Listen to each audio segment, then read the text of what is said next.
Hare Krishna. So thank you for joining. So ఈ రోజు మనం ఏం చెప్పుకుందామంటే ఆ, నిన్న న్యూ ఇయర్ ఉండింది కదా. సో ఈ కొత్త సంవత్సరంలో మామూలుగా ఏంటంటే రెజల్యూషన్స్ అంటారు అనమాట. రెజల్యూషన్స్ అంటే సంకల్పాలు. అంటే ఈ కొత్త సంవత్సరంలో ఏం చేయాలి అంటే ఆమ్, ఏది చే అంటే మన జీవితంలో అంటే పురోగతి చెందడానికి ఏ విధమైన నిర్ణయాలు తీసుకోవాలనేసి ఉంటుంది అనమాట. అలా మనం ఈ న్యూ ఇయర్ లో అంటే ఏంటి కృష్ణ కాన్షియస్ పరంగా ఎట్లా ప్రోగ్రెస్ అయితే మంచిగా ఉంటుంది అనేసి చూద్దాము. సో మామూలుగా ఎవ్రీ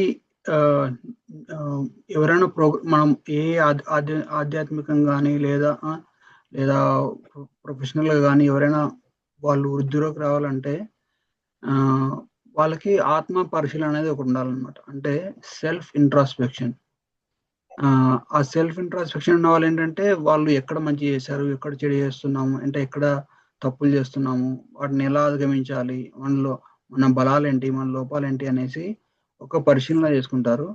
పరిశీలన చేసుకునేసి వాళ్ళు ఆ, మంచి చేసిన దాన్ని మళ్ళీ ఇంకా ఇంప్రూవ్ చేసుకోవడానికి, ఏదైనా తప్పులు చేసిన దాన్ని సరిదిద్దుకోవడానికి, అవి మళ్ళీ రిపీట్ కాకుండా జాగ్రత్త తీసుకుంటారు అనమాట. సో ఇప్పుడు ఇది that is the purpose of resolution. అంటే ఆ రెజల్యూషన్ ఈ సంకల్పాల యొక్క ఉద్దేశమే అదనమాట. సో కానీ ఇప్పుడు మామూలుగా ఈ భక్తి మార్గం ఎందుకు మనకి అసలు? మామూలుగా మనకు ఉండే పనులతోనే మనకు ఎక్కువ టైం సరిపోతుంది. మళ్ళీ మనకుండే ఆ టైంతో మళ్ళీ భక్తి మార్గంలోకి ఎందుకు? ఆ, కొంతమందికి టైం ఉన్నా కానీ వాళ్ళు ఇట్లా భక్తి చేయడము అవన్నీ చేయడం ఏమనుకుంటారంటే ఆ, పెద్ద మామూలుగా రిలవెంట్ అనిపించదు అనమాట వాళ్ళకి. సో అటువంటి వాళ్ళు ఏం చేస్తారు? వాళ్ళు ఇటువంటి ఏ స్పిరిచువల్ పాత్ తీసుకోకుండా just they managing the social life, professional life కానీ ఇంకా కమ్యూనిటీ ఏదైనా క్లబ్స్ లో కానీ అట్లా జాయిన్ అవుతారు. అంటే వాళ్ళకి ఏదో ఒక ఐడెంటిటీ ఎక్కడ ఒకటి కల్పించుకుంటారు అనమాట. కానీ మనం ఏంటంటే ఇక్కడ మన ఋషులు, ఆ, మన గురువులు, ఇంకా మన పెద్దలు వాళ్ళందరి ఎలా ఆ, ధర్మ మార్గంలో నడిచారు, అటువంటి మార్గాన్ని మనం మళ్ళీ ఎందుకు ఆ, మళ్ళీ మనం దాన్నే ఎందుకు అనుసరించాలనే ఆ విషయం గురించి మనం మాట్లాడతాం అనమాట. సో ఇప్పుడు చూడండి, కృష్ణుడు భగవద్గీతలో ఏమిటాడంటే బహునాం జన్మనాం అంతే జ్ఞానవాన్మాం ప్రబుద్ధంతే వాసుదేవ సర్వం అయితే సమాత్మ సూదుల మాట్లాడు అనమాట. అంటే ఎన్నో ఎన్నో ఎన్నో జన్మలు ఎత్తిన తర్వాత ఒకతను భక్తి మార్గంలోకి రావడానికి, అంటే ఒక స్పిరిచువల్ లైఫ్ స్టార్ట్ చేయడానికి ఇంట్రెస్ట్ చూపిస్తాడు అనమాట. సో అలా ఎండ్యూర్ చేసిన వాటిలో ఒకానొకడు మాత్రమే తను నిజంగా తెలుసుకోవాలి అనమాట. అంటే భక్తిలోకి రావడం అనేది అంత ఈజీ కాదనమాట. అంటే కరెక్ట్ పరిస్థితులన్నీ అనుకూలించాలి. మనకు పరిస్థితులు అనుకూలించిన తర్వాత మనం ఎప్పుడైతే మన రిసిప్ట్ అంటే ఆ భక్తి ఆ, జ్ఞానాన్ని స్వీకరించడానికి ఎప్పుడైతే మనకి ఆ అనుకూలంగా ఉంటామో అప్పుడు మనకు చెప్పేవాళ్ళు కూడా ఉండాలన్నమాట. సో అటువంటి పరిస్థితి అంటే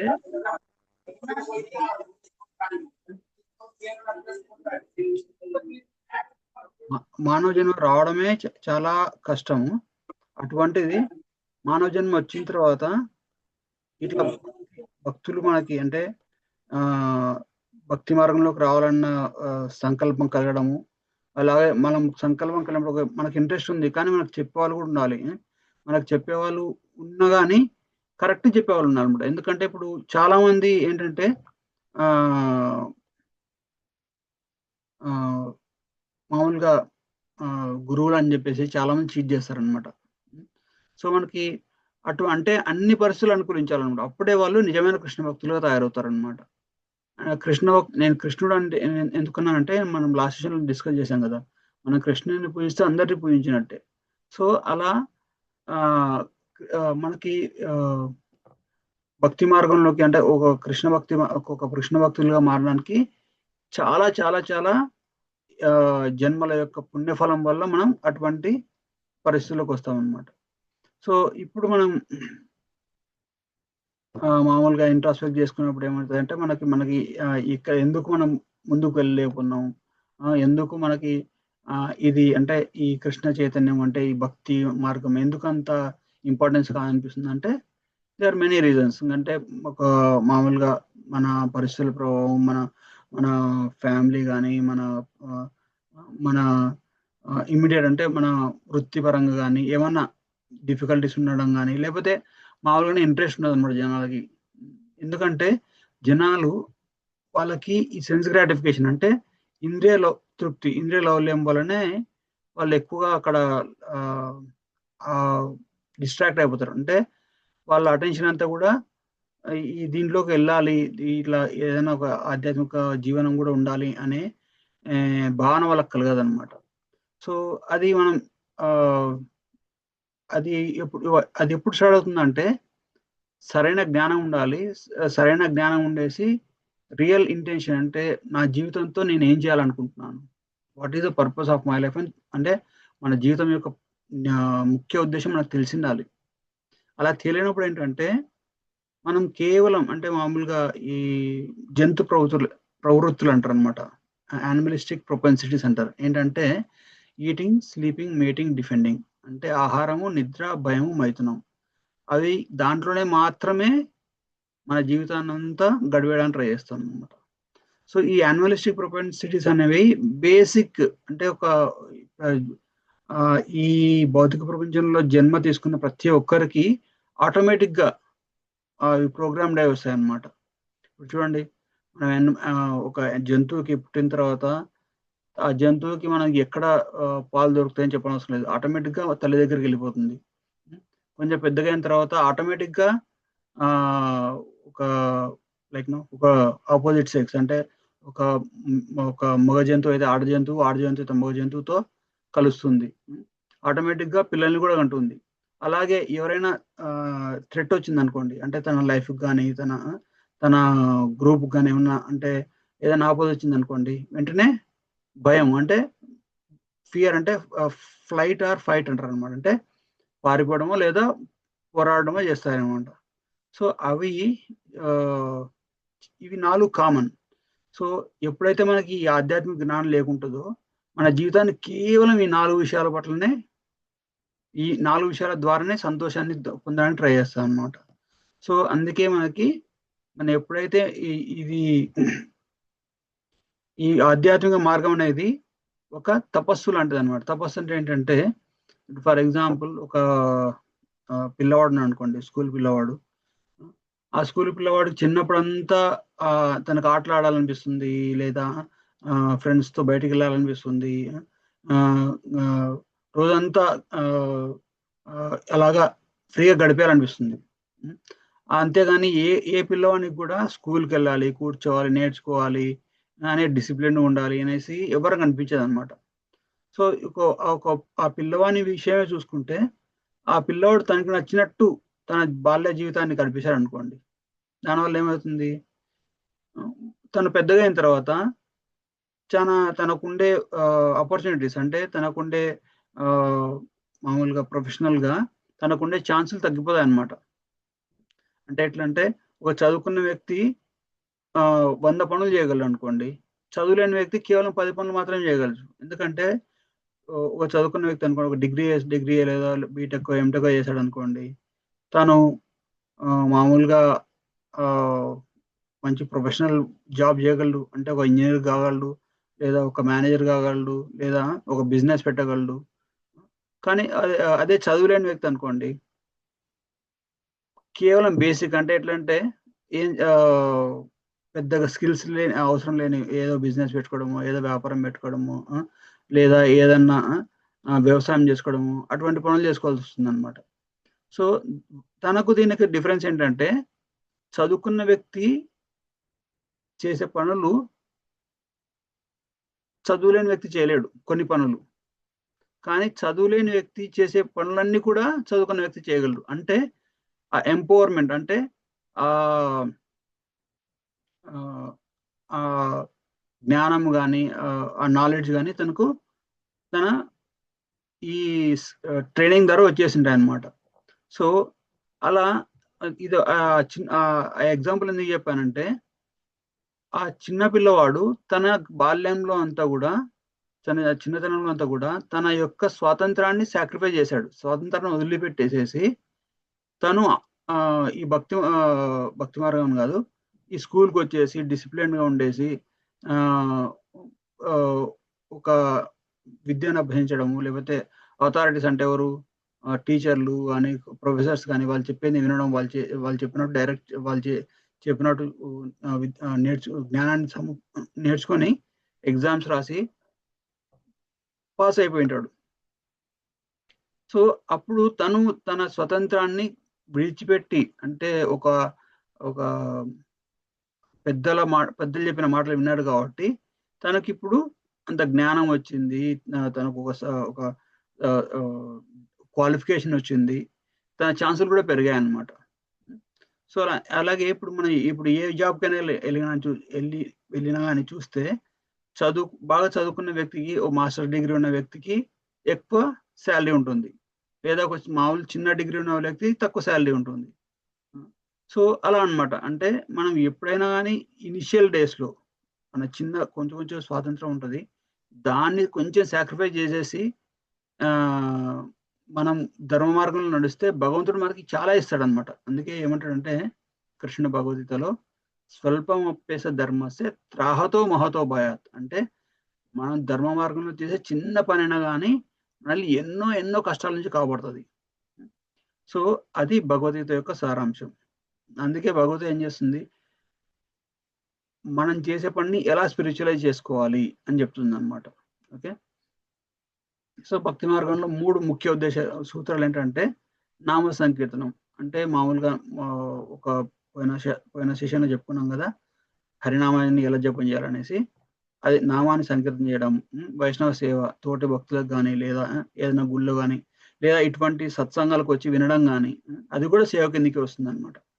ఇంకో నెక్స్ట్ ఏంటంటే కరుణ, జీవులందరికీ. అంటే నామరుచి, జీవదయ, వైష్ణవ సేవ, ఈ 3 కూడా చాలా చాలా ఇంపార్టెంట్ అనమాట. చాలా చాలా ముఖ్యమైనవి మనం భక్తి మార్గంలో ముందుకెళ్ళడానికి. సో ఎప్పుడైతే ఈ 3 క్రమం తప్పకుండా ఎక్కడ అంటే ఎలా ఉండాలంటే, ఈ ఏదైనా ఆధ్యాత్మిక సాధన చేసిన వాళ్ళు అహైతుకి అప్రతిహత. అంటే అహైతుకి అంటే నాకు ఇది కావాలి, నాకు ఇది వద్దు అనేసి కాకుండా,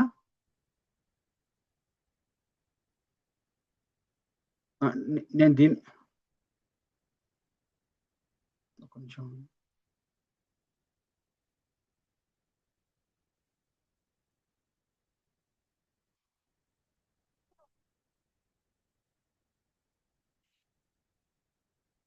యా యా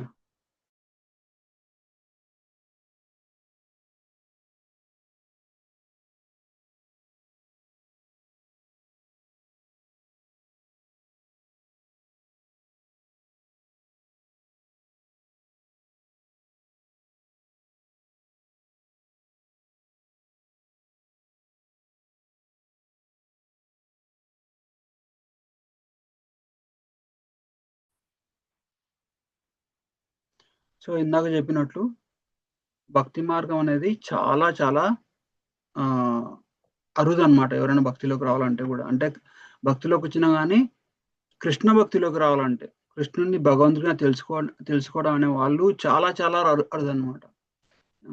సో అలా అందుకే కృష్ణ భక్తిలోకి వచ్చిన వాళ్ళకి కావాల్సిన 3 ముఖ్య ఉద్దేశాలు ఏంటంటే నామ సంకీర్తన, వైష్ణవ సేవ, కరుణ. ఇది 3 చాలా ఇంపార్టెంట్ అనమాట. ఇప్పుడు మనం భక్తిలోకి వచ్చాం, భక్తిలోకి వచ్చిన తర్వాత మన మనస్తత్వం ఎలా ఉండాలి? మనస్తత్వం ఎలా ఉండాలంటే చైతన్య మహాప్రభు చెప్తారనమాట. ఏం చెప్తారు? తృణాదపి సునిశేన తరోరపి సహిన అమానేన మానదేన కీర్తనీయ సదాహరి. ఎవరు భక్తి మార్గంలో ఉండగలరు, ఎవరు భక్తి మార్గంలో మంచిగా పురోగతి సాధించగలరు అంటే, ఎవరికైతే వాళ్ళకి అహంకార రహితంగా ఉండాలన్నమాట. అంటే నేను నాకు ఆస్తి ఉంది, నాకు అంతస్తు ఉంది, నేను జన్మ ఐశ్వర్య శృతి శ్రీవీర్. అంటే జన్మ అంటే నేను పెద్ద గొప్ప కులంలో పుట్టినాను, ఐశ్వర్యం అంటే నాకు డబ్బు ఎక్కువ ఉంది, శృతి అంటే నాకు బాగా చదువుకున్నాను, శ్రీవి అంటే అందం.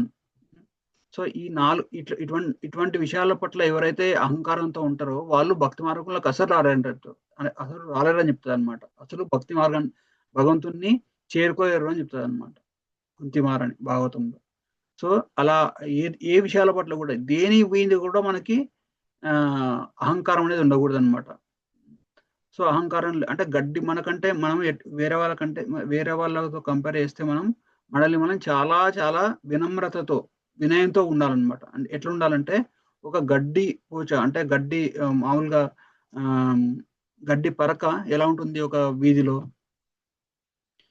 తన మీద ఎవరైనా తొక్కినా కానీ ఏమనదు. అందరు జనాలు ఉమ్ముతారు, తొక్కుతారు దాన్ని, కానీ అది ఏం తిరిగి చెప్పలేదన్నమాట. అంటే దానికంటే హీనంగా ఉండాలి. అంటే హీనంగా ఉండంటే మనల్ని మనం అంత వినయంగా మారాలన్నమాట. తరోరపి సహిష్ణున. సరే మనం వేరే వాళ్ళకి మంచిగా మర్యాద ఇస్తున్నాము, కానీ వాళ్ళు మనకు మర్యాద ఇవ్వట్లేదు. అప్పుడు మనకి ఎట్లా మన ఓపిక ఎంత ఉండాలంటే ఒక చెట్టుకి ఎంత ఓపిక ఉంటుందో అంత ఓపిక ఉండాలన్నమాట. చెట్టు అందరికి నీడనిస్తుంది, కానీ నీడనిచ్చిన చెట్టునే రాళ్ళతో కొడతారు, లేకపోతే దాని కొమ్మలు ఇటు చేస్తారు, లేకపోతే ఏదైనా అవసరం ఉంటే దాన్ని వచ్చి కట్ చేస్తారు. అంటే మన జీవితంలోకి వచ్చే కష్టాలని కూడా మనం అలా తీసుకోగలగాలన్నమాట ఒక చెట్టులాగా. అంటే మనం ఇమ్మీడియట్ గా వెంటనే మనం ఒక ఫైటింగ్ మోడ్లోకి వెళ్ళిపోకూడదు అనమాట. నాకు ఈ మాట అంటారు అనేసి వెంటనే అటువంటివన్నీ కూడా అవన్నీ కూడా మన భక్తికి ప్రతిబంధకాలు అనమాట. ఇంకా అమానైన మానదేన అంటే వేరే వాళ్ళకి మనం చాలా చాలా మర్యాద ఇవ్వాలి. వేరే భక్తులకు కానీ వేరే వాళ్ళకి కానీ మర్యాద ఇవ్వాలి. అండ్ అమానైన మానదిన, కానీ మనకు మాత్రం మర్యాదను ఎక్స్పెక్ట్ చేయకూడదు అనమాట. అరే నాకెందుకు, నేను వచ్చినప్పుడు అందరూ నన్ను కేర్ చేయాలి, నేను చెప్పిందే వినాలి, నాకు చాలా ఇంపార్టెన్స్ ఇవ్వాలి, అటువంటి మనసుతో మనకు ఉండకూడదు అనమాట. అటువంటి వాళ్ళు మాత్రమే కీర్తనీయ సదాహరి. అటువంటి వాళ్ళు మాత్రమే నామాన్ని జపించగలరు. నామాన్ని జపించి భగవన్ నామాన్ని జపించేసి భక్తిలో ప్రోగ్రెస్ కాగలరు అనమాట. సో అది చైతన్య మహాప్రభు అందరికి చెప్పిన ఉపదేశం. సో మనం ఈ భక్తి మార్గంలో ప్రోగ్రెస్ అవ్వడానికి అది మెయిన్ ఇంపార్టెంట్ అనమాట. సో మరి ఇంకా ఈ కొత్త సంవత్సరం వచ్చింది. ఈ కొత్త సంవత్సరంలో ఈ సంకల్పాలు అంటే ఈ సంవత్సరంలో నేను ఇది చేయాలనుకుంటున్నాను అని మనం ఒక సంకల్పాలు కానీ అట్లా తీసుకుంటాం అనమాట. సో కానీ ఈ కొత్త సంవత్సరం సందర్భంగా మామూలుగా బయట లోకం ఎలా ఉంది, న్యూ ఇయర్ వచ్చిందంటే 31st నైట్ అంతా తాగుతూ కూర్చుంటారు. తాగి 31వ తేదీ అంటే కొత్త సంవత్సరం మొదటి రోజు 12 గంటలకో 2 గంటలకో లేస్తారు. లేచి చాలా చాలా తామసికంగా, అంటే ఎట్లా అంటే చాలా తామసికం అంటే ఎట్లా అంటే మన జీవితాన్ని 3 రకాలుగా గడపచ్చు అనమాట. సత్వగుణము, రజోగుణం, తమోగుణం. సత్వగుణం అంటే ఎప్పుడు క్లీన్గా ఉండడము, అంతా ఎప్పుడు మంచి చేయాలి, మంచిగా ఉండాలనే మనస్తత్వం అనమాట. రజోగుణం అంటే నేనే ఎంజాయ్ చేయాలి, బాగా ఎంజాయ్మెంట్ మోడ్లో ఉండడం అనమాట. తమోగుణం అంటే బద్దకిచ్చే గుణం అనమాట. సో ఈ ఫస్ట్ రోజు చాలా మంది కూడా ఈ బద్దకించే గుణాల్లోకి వెళ్ళిపోతారు. ఎందుకంటే వాళ్ళు రాత్రి చేసిన ఫంక్షన్లు, రాత్రి చేసిన విందులు, వినోదాలు వాటి వల్ల. సో అలా ఒక కేటగిరీ ఉంటారు. ఇంకో కేటగిరీ ఎలా ఉంటారు, ఈ భగవంతునికి ఎక్కువగా చేరుగా ఉండేవాళ్ళు, భక్తి మార్గంలో ఉండేవాళ్ళు ఏంటంటే ఏది చేసినా కానీ ఎప్పుడు కూడా స్పిరిచువల్ ఆస్పెక్ట్లో చూస్తారనమాట. వాళ్ళు ఇటువంటి మనసుని కానీ శరీరాన్ని కానీ ఎక్కువగా రజోగుణంలోకి తీసుకెళ్తే వాటి పట్ల ఎక్కువగా ఇన్వాల్వ్ కారనమాట. ఇన్వాల్వ్ కాకుండా ఎంతవరకు ఉండాలో అంతవరకు ఉండేసేసి ఎంతవరకు వేరే వాళ్ళకి సాంగత్యం తీసుకోవాలో అంతవరకే తీసుకుంటారు అనమాట. అటువంటి వాళ్ళు సాంగత్యంలోకి వెళ్ళకుండా వాళ్ళు సపరేట్గా ఉండేసి వాళ్ళు ఒక భక్తి మార్గంలో ప్రోగ్రెస్ అయ్యేటట్టు చూస్తారనమాట. సో అంటే ఇప్పుడు మనం ఈ సంవత్సరాలు మనం పుట్టి కూడా చాలా ఏళ్ళు అయిపోయింది. ఇప్పుడు ఎవరికి ఎంత లేదన్నా మనం 25, 35, 45 ఆ ఏజ్లో ఉన్నాం ఇప్పుడు అందరం. సో మహా అయితే మనకి ఇంకో 40 ఇయర్స్ 50 ఇయర్స్ లైఫ్ స్పాన్ ఉందన్నమాట. అంటే గడిచిపోయిన ప్రతి సంవత్సరము మన ఖాతాలో నుంచి వెళ్ళిపోయింది, మన జీవితం నుంచి వెళ్ళిపోయింది, మళ్ళీ ఇంకా తిరిగి రాదు. చాణక్య పండితుడు ఏమంటాడంటే, ఈ ప్రపంచంలో అత్యంత విలువైనది ఏదో తెలుసా? బంగారం కాదు, వజ్రాలు కాదు, వైడూర్యాలు కాదు, ప్రతి నిమిషం అత్యంత విలువైనది. ఎందుకంటే ఒకసారి మనకి సంపద కోల్పోతే మళ్ళీ తిరిగి సంపాదించుకోగలం. లేదా ఒకసారి సొసైటీలో పేరు ప్రతిష్టలు ఎప్పుడైనా దెబ్బతిన్నా కానీ మళ్ళీ తిరిగి సంపాదించుకోగలం. కానీ ఒక్కసారి ఒక్క నిమిషం గడిచిపోయితే మన జీవితంలో అది ఎన్ని కోట్లు ఎన్ని లక్షలు ఇచ్చినా కానీ తిరిగి రాదు. అందుకే ప్రతి నిమిషం కూడా మనకు చాలా ఇంపార్టెంట్ అంటారు. అంటే ఒక నిమిషానికి ఎంత వాల్యూ ఇచ్చారంటే ఒక సంవత్సరానికి ఎంత వాల్యూ తీసుకోవాలో ఆలోచించండి. అంటే ఇప్పుడు మనం ఆలోచించండి, అరే ఇన్ని సంవత్సరాలుగా నేనేం సాధించాను, ఏమి నాతో పాటు వచ్చేది అంటే ఒక్క విషయాన్ని మనం గుర్తుపెట్టుకోవాలి, మనతో పాటు వచ్చేది మన యొక్క సాధన మాత్రమే. ఎందుకంటే చూడండి, మనం మామూలుగా ధనం అంటే మనము ఇల్లు, మళ్ళీ పిల్లలు, మనల్ని మనం పోషించుకోవడానికి, మనల్ని మనం రక్షించుకోవడానికి ధనం కావాల్సి వస్తుంది, అంటే డబ్బు కావాల్సి వస్తుంది, బంగారము, పొలాలు, ఆస్తులు అవన్నీ కావాల్సి వస్తాయి. అవన్నీ కూడా అవసరమే, కానీ అది శాశ్వతమైన ధనం కాదు. ఎందుకంటే చూడండి, మన కళ్ళ ముందే చాలా మంది చనిపోతున్నారా? వాళ్ళు ఎంత ఆస్తిపరులైనా కానీ వాళ్ళు ఒక్క రూపాయి కూడా వాళ్ళతో పాటు తీసుకెళ్ళలేరు. అది భౌతిక రూపంలో ఉండే ధనం. కానీ ఒక రకమైన ధనం ఉంది, ఏంటంటే అది ఆధ్యాత్మిక ధనం. ఏంటంటే అటువంటి ఆధ్యాత్మిక ధనం ఏంటంటే భగవంతుని గురించి వినడం కానీ, భగవంతుని గురించి కీర్తించడం కానీ, భగవంతుని గురించి జపం చేయడం కానీ, అది ఒక్కసారి చేసినా కానీ ఒక నిష్ఠతో చేసే చిన్న పని అయినా కానీ అది మనకు ఎన్ని జన్మలు ఎత్తినా కానీ నశించిపోదు. అందుకే అది అక్షయము లేదా అమృతము అంటారు అనమాట. ఇప్పుడు మామూలుగా సత్ అంటే ఏంటంటే, సత్ అంటే నిజమైన, ధన్ అంటే ధనము. సత్ ప్లస్ ధనం, ఆ రెండు పదాలను కలిపితే సాధనము అవుతుంది అనమాట. సో అంటే మనం చేసే సాధన ఏంటి? ఇది నామ సంకీర్తన, వైష్ణవ సేవ అండ్ అన్ని జీవుల పట్ల కరుణగా ఉండడం. అదే మన సాధన. రోజు జపం చేయాలి, భగవంతుని నామాన్ని తీసుకోవాలి, అది మెయిన్ ఇంపార్టెంట్. తర్వాత వైష్ణవ సేవ అంటే ఏదో ఒక రకమైన సేవ, ఇటువంటి సాంగత్యాలకు వినడము, అది కూడా సేవ కిందకి వస్తుంది. లేదా విన్నది వేరే వాళ్ళకి చెప్పడము, వేరే భక్తులకి ఏదో లేదా టెంపుల్లోనో వచ్చి వెళ్ళి సేవ చేయడము, అది కూడా భగవంతుని సేవ కిందకి. భగవంతుని సేవ కానీ భక్తుల సేవ కానీ చేసినా కానీ మనకి అది ఎటర్నల్ క్రెడిట్. అంటే ఎటర్నల్ క్రెడిట్ అంటే మన యొక్క శాశ్వతమైన సంపద అన్నమాట. అండ్ కరుణ, ఎందుకంటే కరుణ మనం వచ్చే రాబోయే వారంలో చెప్పుకుంటాము. ఏంటంటే కర్మ అనేది ఎలా పనిచేస్తుంది, కర్మబంధాలు ఎలా పనిచేస్తాయి, కర్మ ఎన్ని రకాలు ఉంటుంది, అవన్నీ వాటి గురించి కూడా చెప్పుకుంటాం అన్నమాట. సో మనం ఒకరి పట్ల కరుణతో ప్రవర్తించడం వల్ల మనకే మంచి జరుగుతుంది, మనకే చాలా మంచి జరుగుతుంది. వేరే వాళ్ళకి జరిగే మంచి కంటే మన పట్ల మనకే మంచి జరుగుతుంది అనమాట. సో అందుకే మనం ఈ కొత్త సంవత్సరం వచ్చింది, ఈ కొత్త సంవత్సరం ఎవ్రీ న్యూ ఇయర్ ప్రతి సంవత్సరం కూడా మనకు ఒక అవకాశం. ఈ అవకాశాన్ని మనం ఎలా వినియోగించుకోవాలి అంటే ఒక సంకల్పం తీసుకోవాలన్నమాట. చిన్న సంకల్పమైన, పెద్ద సంకల్పమైన, రోజు నేను భగవంతుని నామాన్ని కనీసం ఒక మాలన్నా జపం చేస్తాను, లేదా ఒక 10 సార్లన్నా మహామంత్రాన్ని పలుకుతాను, తినే ప్రతిసారి, పడుకునే ముందు ప్రతిసారి, అలా చిన్న చిన్న నియమాలు పెట్టుకునేసి స్టార్ట్ చేయొచ్చు. ఎందుకంటే మనం వివిధ పనులు చేస్తూ ఉంటాము, బిజీ ఉంటాము, పిల్లలు, ఇంకా జాబ్ అటువంటివన్నీ ఉంటాయి ఇంట్లో. అటువంటివన్నీ ఉన్న వాళ్ళు కూడా వాటిని చేస్తూనే వాటితో పాటు భక్తి కూడా చేయొచ్చు అనమాట. భక్తికి సంబంధించిన సాధన కూడా ఈజీగా చేయొచ్చు.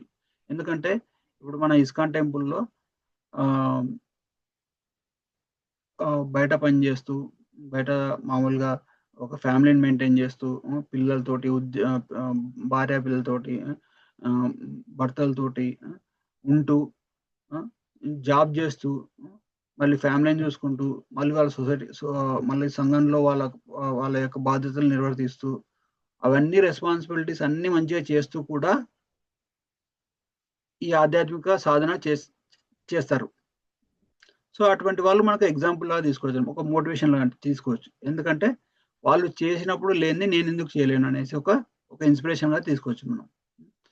సో, అందుకే ఇది మనం ఈ సమయాన్ని, ఈ వచ్చిన కొత్త న్యూ ఇయర్‌ని మనకిచ్చిన భగవంతుడిచ్చిన ఈ కొత్త సంవత్సరాన్ని ఎలా చూడాలంటే, మనకొక జీవితంలో ఒక మైల్‌స్టోన్‌లాగా చూడాలన్నమాట. ఎందుకంటే కృష్ణుడేమంటాడు? కాలోస్మి భరతర్షభ అంటే కాలోస్మి లోక క్షేమ ప్రవృద్ధో అంటే ఈ భగవద్గీత వినేటప్పుడు అర్జున్‌కి ఒక డౌట్ వస్తుందన్నమాట. కృష్ణ నువ్వు నా బావని అనుకుంటున్నాను.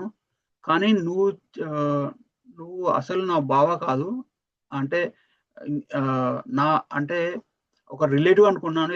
ఒక బంధువు అనుకునేసి చాలా మర్యాద లేకుండా మాట్లాడాను. అసలు నీ ఐడెంటిటీ ఏంటి? అంటే నీ నీ యొక్క నిజ స్వరూపం ఏంటి అంటే అప్పుడు కృష్ణుడు అంటాడనమాట. "నువ్వెవరు?" అంటే కృష్ణ ఏమంటాడు, "నేను కాలాన్ని" అంటాడనమాట. అంటే టైమ్ ఐ యామ్ అంటాడు. అంటే నేను ఈ కాలాన్ని కంట్రోల్ చేసేది నేనే అంటాడనమాట. కాలాన్ని యొక్క ఆహ్, కాల ఈ టైమ్ యొక్క ఆహ్, లక్షణం ఏంటి? ప్రతీదీ కూడా టైమ్ విల్ డెస్ట్రాయ్ ఎవ్రీథింగ్. అంటే ఈ కాలం అనేది ప్రతి దాన్ని కూడా నశింపజేస్తుందనమాట. ప్రతి దాన్ని కూడా వినాశనం చేస్తుంది. ఇప్పుడు చూడండి పెద్ద పెద్ద కొండలు కూడా కొన్నేళ్ల తర్వాత అవి పిండైపోతాయి. పెద్ద పెద్ద చాలా పెద్ద ఆస్తిపరులు కూడా కొన్నేళ్ల తర్వాత చాలా పేదరికంలోకి వెళ్ళిపోతారు. చాలా పేదరికంలో ఉండేవాళ్ళు కొన్నేళ్ల తర్వాత బాగా ధనవంతులవుతారు. బాగా వయసులో ఉన్న వ్యక్తి కొన్నేళ్ల తర్వాత ముసలిగా అయిపోతాడు.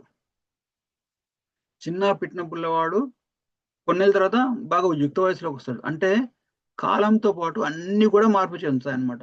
సో, మార్పు అనేది ఈ భౌతిక ప్రపంచంలో అనివార్యం. హ్మ్. ఒక స్టేట్మెంట్ ఉంది. Change is the only changeless thing that is in this world అంటారు. అంటే మార్పు ఒక్కటే మార్పు లేనిదండి. అంటే ప్రతి విషయం కూడా మారిపోతూనే ఉంటుంది. ప్రతి నిమిషం, ప్రతి సెకండ్ కూడా మార్పు చెందుతూనే ఉంటుందన్నమాట. మన బాడీలో కూడా సైంటిస్ట్‌లు ఏం కనుక్కున్నారంటే, మన శరీరంలో ఉండే ప్రతి కణం కూడా ఒక 7 ఏళ్ల తర్వాత మొత్తం రీప్లేస్ అయిపోతాయి. అంటే 7 ఏళ్లకు ముందు ఉన్న మనిషి మనం టోటల్లీ చేంజ్ అయిపోతాం. ఈవెన్ ఎముకలు, కండరాలు, ఈవెన్ జుట్టు. కానీ ఆహ్, మనకు తేడా కనపడదు. ఎందుకంటే అది చాలా స్లోగా జరుగుతుంది కాబట్టి. సో, అలా ఆ టైమ్ ఫ్యాక్టర్ అనేది చాలా చాలా పవర్‌ఫుల్ అన్నమాట. ఎందుకంటే అది కృష్ణుడే చెప్పాడు. నేనే టైమ్‌ని అనేసి. సో, మళ్ళీ ఇప్పుడు ఈ టైమ్ ఫ్యాక్టర్ గురించి అంటే ఈ కాలాన్ని గురించి మనం ఎలా తీసుకోవాలంటే ఎవరైతే ఇందాక చూయించాను గదా! ఇట్లా మామూలుగా కేవలం హ్మ్. ఈ భౌతిక జగత్తులో ఉన్నప్పుడు కేవలం ఈ టైమ్‌ని ఎంజాయ్‌మెంట్ కోసము లేదా ఇంద్రియ తృప్తి కోసం వినియోగించారో వాళ్ళకి ఈ టైమ్ అనేది ఒక ఒక ఒక ఎగ్జాంపుల్ ద్వారా చెప్పొచ్చనమాట. ఎలా అయితే ఒక పిల్లి ఒక ఎలుకను పట్టుకుందనుకోండి. హ్మ్. అప్పుడేమైతుంది? ఆ ఎలుకకి అది మరణ శాసనం. అంటే ఇంగ అది మరణం కిందకే లెక్క. పిల్లి నోట్లో ఎలుక పడిందనుకోండి. అంటే ఇంగ ఆ ఎలుక దాన్ని చంపేసి తినేస్తది. అంటే ఆ ఎలుక యొక్క జీవితం సమాప్తం అన్నమాట. కానీ అదే పిల్లి ఒక పిల్లని పట్టుకుంది. తన తన పిల్లి కొనను పట్టుకుందనుకోండి. ఆ! అది ఎందుకు పట్టుకుంటుంది? పిల్లి ఇప్పుడు చిన్నగా పుట్టిన పిల్లి కూనల్ని ఒక తల్లి పిల్లి ఏం చేస్తుందంటే ఒక ప్లేస్ నుంచి ఇంకో ప్లేస్‌కి 7 చోట్ల, 8 చోట్ల మారుస్తదనమాట. ఎందుకంటే వాటి యొక్క సేఫ్టీ కోసం. అది ఎక్కడైతే సురక్షితంగా ఉంటాయో అక్కడి కోసం మారుస్తదనమాట. అలా మార్చేటప్పుడు అది ఎలా పట్టుకెళ్తది పిల్లి కూనల్ని? నోట్లో పట్టుకొని పట్టుకెళ్తుంది. హ్మ్. సో, ఇప్పుడు మనం చూస్తే అదే పిల్లి ఎలకను పట్టుకుంటే ఎలకకి మరణం. కానీ అదే పిల్లి కూనను పట్టుకుందనుకోండి, అది ఒక సేఫ్ ప్లేస్ నుంచి, ఒక సురక్షితమైన ప్రదేశం నుంచి ఇంకో సురక్షితమైన ప్రదేశానికి తీసుకెళ్తుంది అన్నమాట. అంటే ఈ కాలంలో గూడా ప్రతి ఒక్కరికి ఆహ్, ఈ మార్పనేది వస్తుంటుంది. హ్మ్. ఆ మార్పులో ఒక లక్షణమే మృత్యువు. అంటే చావు గూడా ఒక మార్పు కిందకే వస్తదనమాట. కృష్ణుడు భగవద్గీతలో ఏమంటాడంటే వాసాంసి జీర్ణాని యథా విహాయ నవాని గృహ్ణంతి నరోపరాణి తథా శరీరాన్ని నవాని దేహే అన్యాని సంయాతి అంటే దాని అర్థం ఏంటంటే ఒక ఓ చినిగిపోయిన బట్టలు వదిలేసేసి కొత్త బట్టలు ఎలాగైతే ఒక వ్యక్తి యేసుకుంటాడో, అలాగే ఆత్మ గూడా పనికిరాని శరీరాన్ని వదిలేసి కొత్త శరీరం తీసుకుంటుంది అనే అర్థం అన్నమాట. సో, అంటే కాలంతో పాటు మనం గూడా పెద్దగయితాము. తర్వాత ముసలోళ్ళయితాము. లేదా ముసలైన తర్వాత శరీరం పనికి రాకుంటే వదిలేస్తాం. లేదా అనుకోకుండా ఏదైనా రోగం వచ్చింది, లేదన్నా యాక్సిడెంట్ అయింది. ఆ శరీరం అసలు పనికిరాదు. ఇంకా దాంట్లో ఉండడానికి వీలు కాదు. అన్నప్పుడు ఏం చేస్తాడంటే ఆ జీవుడనేది వాడు ఆ శరీరాన్ని వదిలేసి కొత్త శరీరాన్ని తీసుకుంటాడనమాట. సో, అది కాలం యొక్క ప్రభావం వల్లనే జరుగుతుందనమాట. ఎందుకంటే భగవద్గీతలో ఏం చెప్తారంటే భాగవతంలో ఏం చెప్తారంటే కర్మణ దైవనేతేన జంతుర్దేహోపపత్తయే అంటే ఈ కర్మను అనుసరించి భగవంతుడు ఆహ్, వివిధ జంతువుల్ని ఆహ్, ఒక ఈ ఒక ఒక ఒక జంతువు ఒక మనిషిని ఒక శరీరం నుంచి ఇంకో శరీరంలోకి మారుస్తాడన్నమాట. ఈ పిల్లి ఎగ్జాంపుల్ బాగా గుర్తుపెట్టుకోండి. ఎవరైతే ఈ భౌతిక విషయాల పట్ల కేవలం ఈ ఈ ప్రపంచంలో ఎంజాయ్ చేయడమే ముఖ్య ఉద్దేశం అని అనుకునే వాళ్ళకి ఈ కాలం అనేది ఒక వాళ్ళు ఎలకలాగా వాళ్ళు ఎలకలాగా ఉంటారు. పిల్లి పట్టుకున్నప్పుడు వాళ్ళకది మృత్యువుతో సమానం. మృత్యు అంటే ఏంటి? వాళ్ళకున్న అన్నీ కూడా ఆ ఒక్క పాయింట్ తోటి అన్నీ ఆహ్, ఆహ్, దే విల్ కోల్పోతారనమాట. కానీ ఆహ్, అదే అదే అదే మృత్యువు ఒక భక్తుని జీవితంలోకొచ్చిందనుకోండి. అదేంటంటే అది భక్తుల్ని ఈ ఈ ఈ ఈ భౌతిక ప్రపంచం నుంచి తీసుకొని వైకుంఠ లోకానికి తీసుకెళ్తారనమాట. హ్మ్. ఒకటి ఆహ్, అంటే ఒక ఒక ఒక ఈస్ ఒక ఒక ఇది ఒక సేఫ్ ప్లేస్. ఇదో సేఫ్ ప్లేస్ నుంచి ఇంకో సేఫ్ ప్లేస్ ఇంకా బెటర్ ప్లేస్‌లోకి ఆ జీవుని తీసుకెళ్తాడనమాట. సో, అది మీకు అర్థమవుతుందనుకుంటా నేను చెప్పింది. సో, అది పిల్లికి ఆహ్, కృష్ణునికి, కృష్ణుని భక్తులకు, కృష్ణ భక్తులు కాని వాళ్ళకు, భ భగవంతుని భక్తి చేసే వాళ్ళకి, భగవంతుని భక్తి చేయని వాళ్ళకు గల తేడా. భగవంతుని భక్తి చేయని వాళ్ళకి భగవంతుడు ఒక మృత్యువు భయంకరంగా కనపడుతుంది. కానీ భగవంతుని భక్తి చేసే వాళ్ళకి ఒక మృత్యు ఎలా కనపడుతుందంటే it's a doorway to heaven అంటే వ ఆహ్, వైకుంఠానికి గాని, గోలోకానికి గాని ఒక మార్గంలాగా కనపడుతుందనమాట. సో, అలా గాకుండా కేవలం హ్మ్. కేవలం భౌతిక విషయాల పట్లనే మనం ఆసక్తితోటి నా కుటుంబము, నా ఆస్తి, నా పేరు, నా ప్రతిష్టము దాని గురించే ఆహ్, శ్రమపడి చ ఆహ్, పని చేసినట్టుంటే అంటే నేను అలా పని చేయడం తప్పనట్లేదు. కానీ భక్తి భక్తి మార్గంలో ఉంటూ గూడా పని చేయొచ్చనమాట. అంటే భక్తిని ఎప్పుడు కూడా మనం నెగ్లెక్ట్ చేయకూడదు. మన సాధనని గాని, మన ఆధ్యాత్మిక జీవితాన్ని గాని ఎప్పుడు గూడా మనం నెగ్లెక్ట్ చేయకూడదనమాట. అలా నెగ్లెక్ట్ చేస్తే ఏమవుతుందంటే భాగవతంలో అది మళ్ళీ ఇంకో శ్లోకంలో చెప్పారనమాట. ధర్మస్వనుష్ఠితః పుంసా విశ్వక్సేనాకతాసూయ నోత్పాదయేత్ ఇతి రతిం శ్రమ ఏవ హి కేవలం. ఎవరైతే మామూలుగా కొంచెంమంది అంటారనమాట. నా నా పనే నాకు దైవం. My my work is my worship అంటారనమాట. అంటే ఆహ్, పని చేయడమే మానవ జీవితం యొక్క ముఖ్య ఉద్దేశం అంటారు అనమాట. పని చేయడం మంచిది, కానీ కేవలం పనే మానవ జీవితం యొక్క ముఖ్య ఉద్దేశం కాదు. అదే చెప్తున్నమాట. తను ధర్మాన్ని పాటిస్తున్నాడు. ఏం ధర్మాన్ని పాటిస్తున్నాడు? ఒక స్త్రీ ధర్మం ఉంటది, ఒక పురుష ధర్మం ఉంటది, ఒక పితృధర్మము, ఒక మాతృధర్మం ఉంటది, ఒక అన్ని రాజధర్మం ఉంటది. అన్ని వివిధ ధర్మాలు ఉంటాయి, చిన్న చిన్న ధర్మాలు. ఆ ధర్మాలన్నీ కూడా మనం ఎక్కడికి తీసుకెళ్లాలంటే పరోధర్మం కిందకి తీసుకెళ్ళాలి. ఏంటి పరోధర్మము? నేను ఒక ఆత్మ, పరమాత్మ పట్ల భక్తి చేయడం నా యొక్క ముఖ్య ఉద్దేశము. అంటే భగవంతుని పట్ల వినడం, భగవంతుని గురించి తెలుసుకోవడం, భగవంతుని యొక్క జ్ఞానాన్ని మన జీవితంలో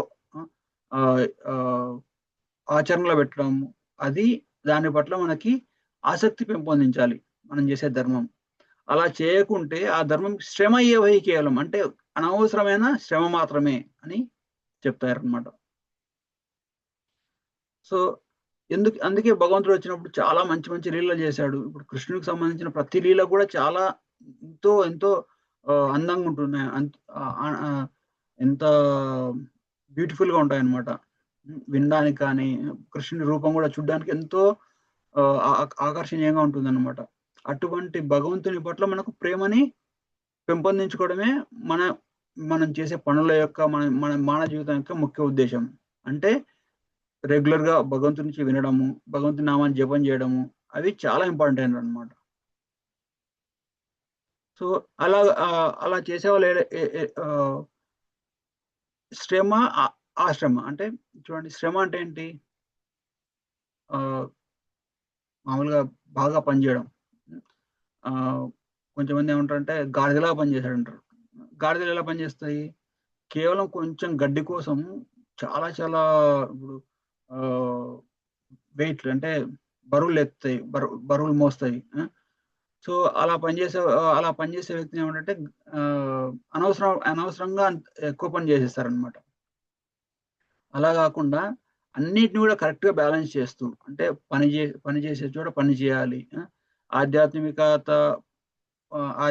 జ్ఞానాన్ని ఆధ్యాత్మిక జ్ఞానాన్ని పొందే చోట ఆధ్యాత్మిక జ్ఞానాన్ని పొందాలి. ఆధ్యాత్మిక సాధన కూడా కొంచెం టైం మనం కేటాయించాలన్నమాట. అటువంటి వాళ్ళు ఆశ్రమంలో ఉంటారనమాట. ఎవరైతే ఆశ్రమంలో ఉంటారో వాళ్ళు మంచి బ్యాలెన్స్డ్ లైఫ్ ఉంటుంది అనమాట వాళ్ళకి. అంటే వాళ్ళు నా ఆధ్యాత్మిక జీవితానికి ఇది ఈ టైము, నా వృత్తి ధర్మానికి ఈ టైము, నా ఫ్యామిలీకి ఈ టైము అని మంచిగా బ్యాలెన్స్ చేసేసి, వాటి వల్ల ఏంటంటే భౌతికంగా ఆధ్యాత్మికంగా రెండు విధాలుగా వాళ్ళు లాభపడతారు అనమాట. అలా కాకుండా కేవలం భౌతిక విషయాల పట్లనే ఉంటూ ఆధ్యాత్మికాన్ని అంటే ఏంటో తెలియకుండా వాళ్ళు ఏంటంటే వాళ్ళు కేవలం వాళ్ళ యొక్క జీవితం శ్రమనే, అంటే అనవసరమైన ఎండివరే. ఎందుకంటే మనం ఈ భౌతిక ప్రపంచంలో భౌతిక విషయాలు సాధించేది ప్రతిదీ కూడా ఏది కూడా మనతో పాటు రాదు. మనతో పాటు వచ్చేది ఏంటంటే మన యొక్క సాధన మాత్రమే. ఓకే, అందుకే దాన్ని సత్ ధనం అంటారు అనమాట. సత్ ప్లస్ ధనం అంటే నిజమైన ధనమే సాధనం అవుతుంది అనమాట. ఓకే, ఇంకేంటంటే ఆశ్రమ జీవితంలో విధానాలు అంటే మనం చేసే ప్రతి పనిని కూడా కృష్ణునికి ఒక ఆఫరింగ్, అంటే ఒక అర్పితంగా చేయాలన్నమాట. కేవలం మనం బయటికి కనిపించే పనులే కాకుండా లోపల చేసే పనులు, అంటే మనం చేసే ఆలోచనలు కానీ, మనం చేసే ఒక మామూలుగా ఒక మనస్థితి కానీ, అవన్నీ కూడా భగవంతునికి రిలేటెడ్ ఉంటే చాలా మంచిది అన్నమాట. సో మనం సంసారంలో ఉన్నా కానీ మన దృష్టి మొత్తం భగవంతుని పట్లనే ఉండాలన్నమాట. అప్పుడే మనం పర్ఫెక్ట్ గా జీవించినట్టు, లేకపోతే కేవలం అనవసరంగా శ్రమ పడుతున్నట్టే. ఎందుకంటే మనం ఎప్పుడైతే ఈ ఈ కృష్ణ చైతన్య అంటే భగవంతుని ఉద్దేశించి పనిచేస్తామో, అప్పుడు మనకి మన కర్మకు వచ్చే రియాక్షన్ అంతా కూడా భగవంతుడు చేసుకుంటాడు అనమాట. ఎలా అంటే 2 రకాల వ్యక్తులు ఉంటారు అనమాట. ఒక వ్యక్తి ఏంటంటే ఒక సైనికుడు ఉన్నాడు అనుకోండి, బార్డర్లో ఉన్నాడు. బార్డర్లో ఉన్నప్పుడు ఆ సైనికుడు వందలాది శత్రు సైన్యాన్ని చంపేస్తాడు. ఇండియన్ ఆర్మీలో ఉన్నాడు ఒక సైనికుడు. పాకిస్తాన్లో అటాక్ చేసినప్పుడు వందల మంది పాకిస్తానీ సైనికులను చంపేస్తాడు అనమాట. చంపేసినప్పుడు అప్పుడు గవర్నమెంట్ ఏం చేస్తుంది, పిలిచేసి పరమవీర చక్ర, మహావీర చక్ర అన్ని బిరుదులు ఇచ్చేస్తుంటుంది. అదే సైనికుడు ఇంటికి వచ్చేసి వాళ్ళ పక్కింటి అంతా గొడవ వేసుకొని ఒక్కతను చంపేశాడు అనుకోండి, వెంటనే ఏం చేస్తుంది, ఆ సైనికుడిని గవర్నమెంట్ పట్టేసుకొని జైల్లో పెడుతుంది అనమాట, నువ్వు ఎందుకు చంపావు అనేసి.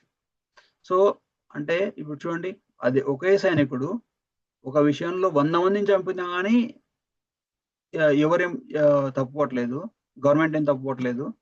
అదే వ్యక్తి ఒక్క వ్యక్తిని కనీసం కొట్టినా కానీ దాని మీద యాక్షన్ తీసుకున్నారు, తను అరెస్ట్ చేశారు. ఎందుకు అరెస్ట్ చేశారంటే మొదటిది తను తన కోసం చేయలేదు, ఎవరి కోసం చేశాడు, గవర్నమెంట్ కోసం చేశాడు. గవర్నమెంట్ చెప్పింది నీ డ్యూటీ ఒక సైనికుడిగా బార్డర్లో ఉండేసేసి శత్రువులు వచ్చినప్పుడు వాళ్ళని చంపడం అనేసి. సో అటువంటి వ్యక్తి 100 మందిని చంపినా కానీ, 100 మంది 1000 మందిని చంపినా కానీ, ఎంతమందిని చంపితే ఇంకా అంతమంది అంత బాగా కీర్తించారు, అంత బాగా మెడల్స్ ఇచ్చారు. అదే వ్యక్తి ఇంటికి వచ్చి ఒక్కతన్ని జస్ట్ కొట్టాడు లేదా గాయపరిచాడు లేదా చంపాడు అనుకున్నాను, వెంటనే అదే గవర్నమెంట్ వచ్చేసి అరెస్ట్ చేసి జైల్లో పెడుతుంది.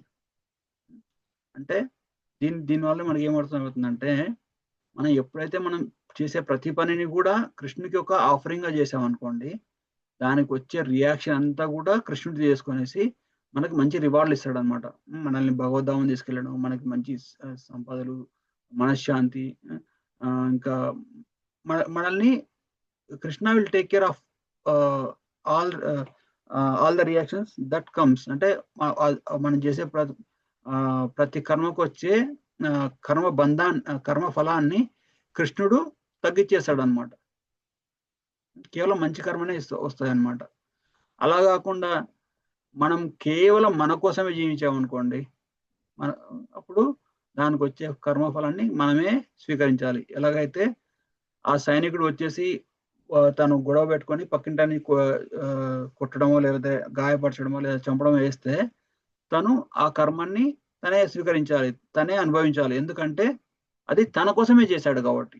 అందుకే మనం చేసే ప్రతి పనిని కూడా మనం భగవంతునికి ఒక అర్పితంగా, ఒక ఆఫరింగ్ గా చేయొచ్చు అనమాట, భగవంతుడి కోసం చేయొచ్చు.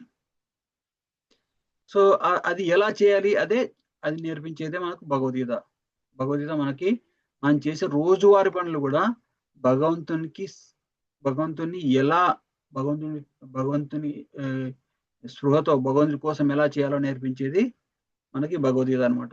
అంటే దానివల్ల ఏమవుతుందంటే ఏదైతే మనల్ని బంధిస్తుందో అదే మనల్ని విడదీస్తుంది. అదే మనకి it is the cause of our liberation.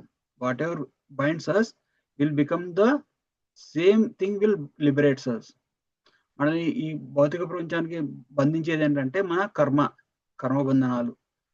So అదే మనం ఆ కర్మని మనం భగవంతుడి కోసం చేస్తే అదే మన యొక్క కర్మనే మనల్ని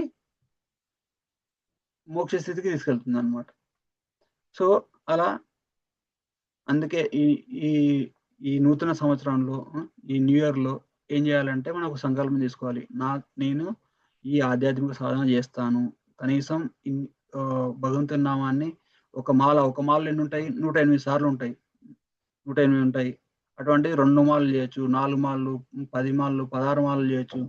ప్రభుపాదుల వారు ఏమంటారంటే మీరు 16 మాలలు జపం చేయండి, 16 మాలలు జపం చేసేసి ఈ 4 నియమాలు పాటించండి, మిమ్మల్ని భగవద్ధామం తీసుకెళ్లే బాధ్యత నాది. అంటే మనం సింపుల్, మనకు చాలా టైం ఉంటుంది, కొన్నిసార్లు అసలు మనకి కొంచెం టైం పాస్ కూడా చేస్తుంటారు అనమాట. అంటే జస్ట్ పొద్దున అట్లా మా టైంలో స్పెండ్ చేస్తారనమాట.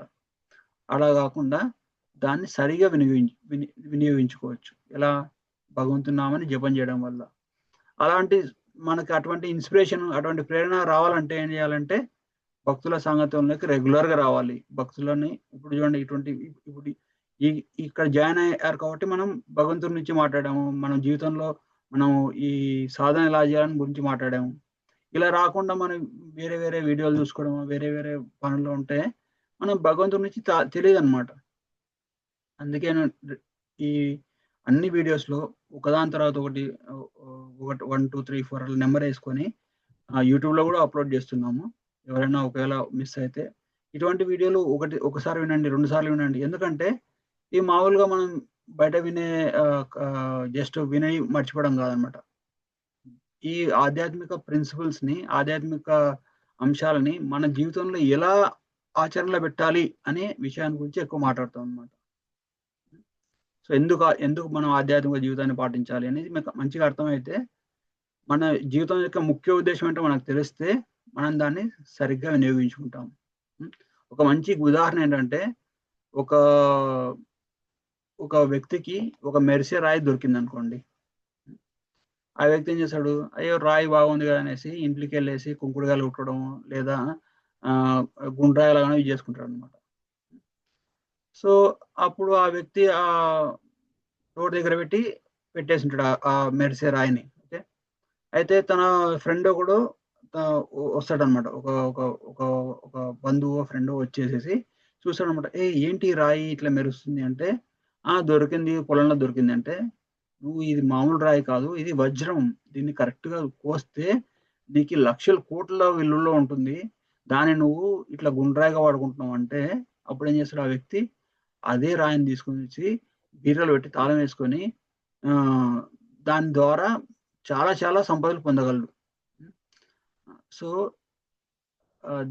ఇది ఎగ్జాంపుల్ ఎందుకు చెప్పానంటే, మన మానవ జీవితం కూడా అటువంటిదే. మన మానవ జీవితం యొక్క ఆహ్, మన మానవ జీవితాన్ని ఎలా వినియోగించుకోవాలి అనే జ్ఞానం మనకుంటే, మనం ఎన్నో సాధించొచ్చు. అలా అటువంటి జ్ఞానం లేకుండా కేవలం ఆహ్, ఈ మానవ జీవితం వేరే జంతు జీవితంలాగా అంటే వేరే జంతువులు ఎలా గలుగుతాయి? ఆహారం, నిద్ర, భయమైతున్నాం. అంటే తినడం, పడుకోవడం, పిల్లల్ని కనడం, ఎవరైనా అటాక్ చేస్తే వాళ్ళని తిరిగి అటాక్ చేయడం. దానిల కోసం ఉపయోగించామనుకోండి, అది అనవసరంగా వేస్ట్ అయిపోతదనమాట. సో, అందుకే ఇటువంటి సాంగత్యాలకి ఖచ్చితంగా మిస్ కాకుండా రావాలనమాట. సాంగత్యం తీసుకొనేసి భక్తుల సాంగత్యం తీసుకోవాలి. భగవంతుడి గురించి వినాలి. వినేసి దాన్ని ఆచరణలో పెట్టాలి. ఆచరణలో ఎలా పెడతాం? రెగ్యులర్‌గా సాధన చేయడం ద్వారా. రెగ్యులర్‌గా జపం చేయడం ద్వారా, రెగ్యులర్ సాధన చేయడం ద్వారా. కొంచెంమంది అన్నారంట అంటే మామూలుగా ఒక ఫీలింగొస్తది. మనం ఎందుకు భగవంతుడి నుంచి తెలుసుకోవాలి?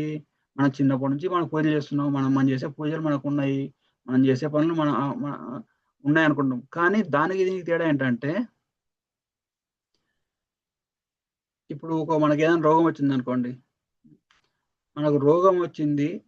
మనకి ఆ రోగం ఏంటి? ఎందుకొచ్చింది? దాన్ని ఎలా ఎలా ట్రీట్ చేయాలో తెలీదనమాట.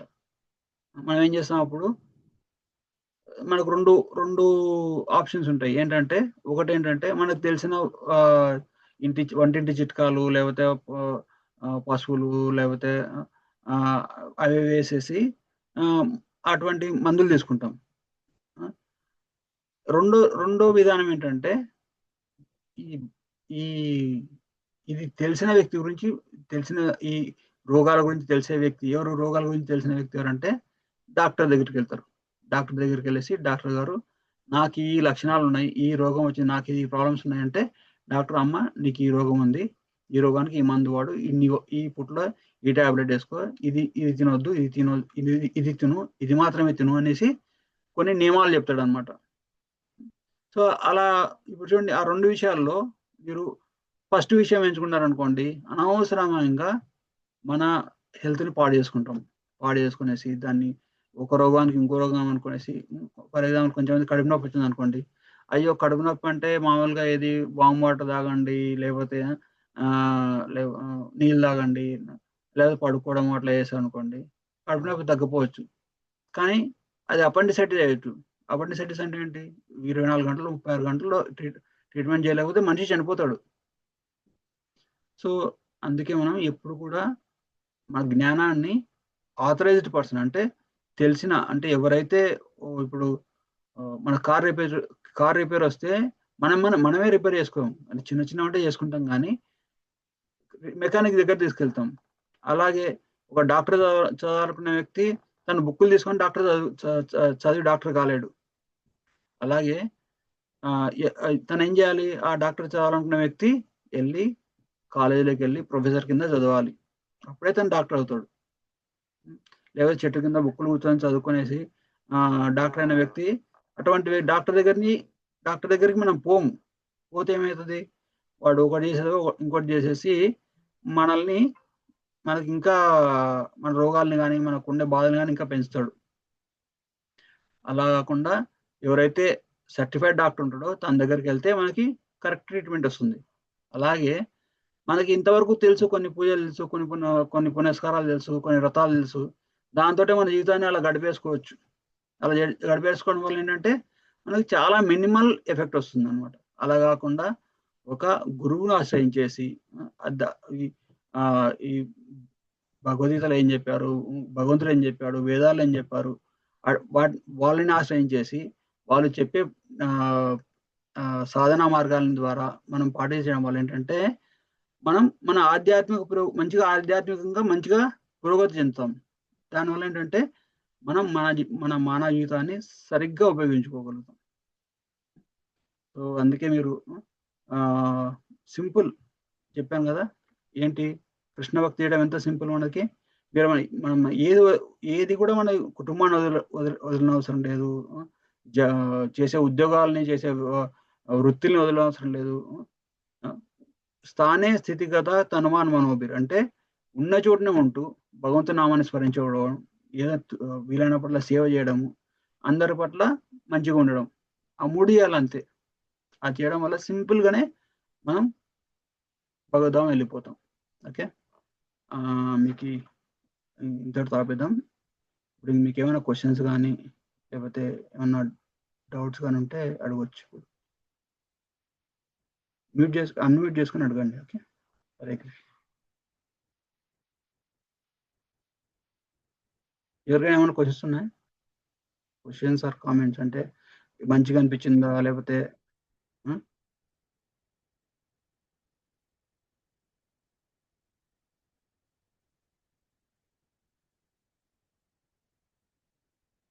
చెప్పింది అర్థమైంది ఎవరికన్నా?